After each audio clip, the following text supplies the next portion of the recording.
नमस्कार, स्वागत आहे तुमचं माझ्या YouTube चॅनेलमध्ये.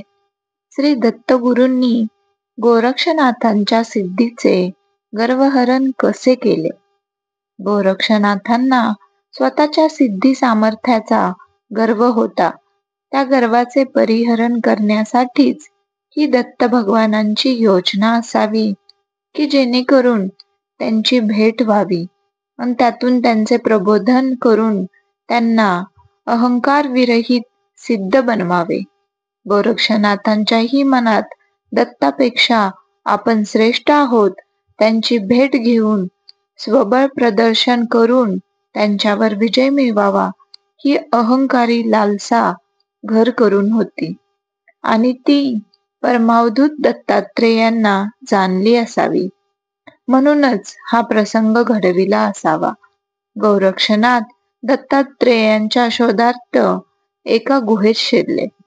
तेथे त्यांना जटाधारी उन्मत्त पिशाचवत व्यक्ती बसलेली दिसली.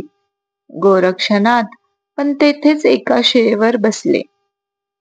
मध्याह्न समय भिक्षेची वेळ झालेली म्हणून त्यांनी खांद्यावरून झोळी उतरवली. तोच ती उडून अदृश्य झाली आणि स्वादिष्ट भिक्षान्नाने भरून परत आली. शिष्टाचार म्हणून गोरक्षनाथांनी त्या व्यक्तीस विचारले, आपण काही घेणार का? तेव्हा ती व्यक्ती म्हणाली, मी केवळ गोदूधच घेतो. तेव्हा इथे आपणास कोण दूध देते? असे गोरक्षनाथांनी विचारताच या कमंडलूतूनच दूध मिळते. कोणी ना कोणी आणून देते किंवा कमंडलूच दूध आणण्यास जातो. गोरक्षनाथांनी त्या सिद्धाची गंमत करावी म्हणून विचारले, बघू तुमच्या कमंडलूत किती दूध आहे? कमंडलू उचलून पाहिले तर आत ताजे दूध भरलेले होते. तेव्हा त्या सिद्धाच्या सिद्धी सामर्थ्यांची मर्यादा, ताकद, सीमा किती आहे ते परीक्षावे म्हणून त्यांनी आपण मला माझे पात्र भरून गोदूध भिक्षा देणार का? असे विचारताच ती सिद्ध व्यक्ती म्हणाली, का नाही, येथील सर्व आपलेच आहे असे प्रेमपूर्वक म्हणाली आणि गोरक्षनाथांना हेच हवे होते. ते तो कमंडलू उचलून आपल्या कटोऱ्यात त्यातील दूध ओतू लागले. पण कटोरा दुधाने भरत नव्हता अन कमंडलूतून दूध धार चालू होती. गोरक्षनाथ समजून चुकले की कमंडलू अक्षय पात्र आहे आणि त्या सिद्धाची सिद्धी प्रभावशाली आहे. त्यांनी तो तसाच ठेवला. त्या सिद्धाचा चेहरा निर्विकार होता. गोरक्षनाथांनी विचार केला की हे खरे दत्त भगवान आहेत का? याची शहानिशा करण्यासाठी त्यांची परीक्षा घेऊ. ते म्हणाले, आपण लपंडाव खेळूया, बघू कोण हरते कोण जिंकते ते. वारंवार गोरक्षनाथांनी आग्रह धरल्याने त्या सिद्धाने मैदानात उतरण्याचा निश्चय केला. आता प्रथम कोणी लपायचे? यावर असे ठरले की गोरक्षनाथांनीच प्रथम लपावे आणि हेच गोरक्षनाथांना हवे होते. त्यांना मनोमन खात्री होती की आता सिद्ध हरणारच.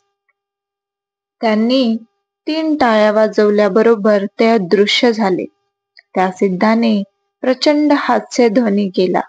त्याचे प्रतिध्वनी 4 दिशांनी उमटले.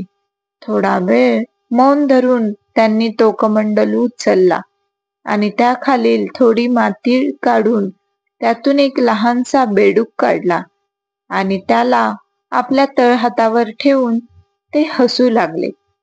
गोरक्षनाथ लाजले. त्यांनी बेडकाचे रूप टाकून मूळ रूप धारण करून पराभव स्वीकारला. आता त्या सिद्धाची पाळी होती. तोही 3 टाळ्यांच्या आवाजाबरोबर आकाशात उड्डाण करून दिसेनासा झाला. गोरक्षनाथांनी राजहंसाचे रूप घेऊन त्याचा पाठलाग केला, पण सगळे आकाश पालथे घालूनही सिद्ध गवसला नाही. श्वासाद्वारे सर्व हवा गाळून सोडली तरी पत्ता लागेना. शेवटी थकून भागून ते परत भूमीवर आले आणि पराभव मान्य केला. पाहिले तर तो सिद्ध समोरच उभा होता. पण गोरक्षनाथांना वाटले की परत एक संधी मिळावी, म्हणून त्यांनी परत सिद्धास फार आग्रह केला आणि त्या आग्रहाचा मान राखण्यासाठी तो परत अदृश्य झाला. गोरक्षनाथांनी योगसिद्धीने हे जाणले की तो कमंडलूत लपला आहे. त्यांनी माशाचे रूप घेऊन कमंडलूतील सर्व पाणी गाळून काढले, पण शून्य. मोठ्या निराशेने, दुःखाने ते बाहेर येऊन मूळ रूप घेऊन बसले. त्यांनी पराभव मान्य केला आणि पाहतात तो काय, तो सिद्ध त्याच्या आसनावर शांत मुद्रेने पूर्वीसारखाच धीर गंभीर होऊन जणू काही झालेच नाही असा बसलेला आहे.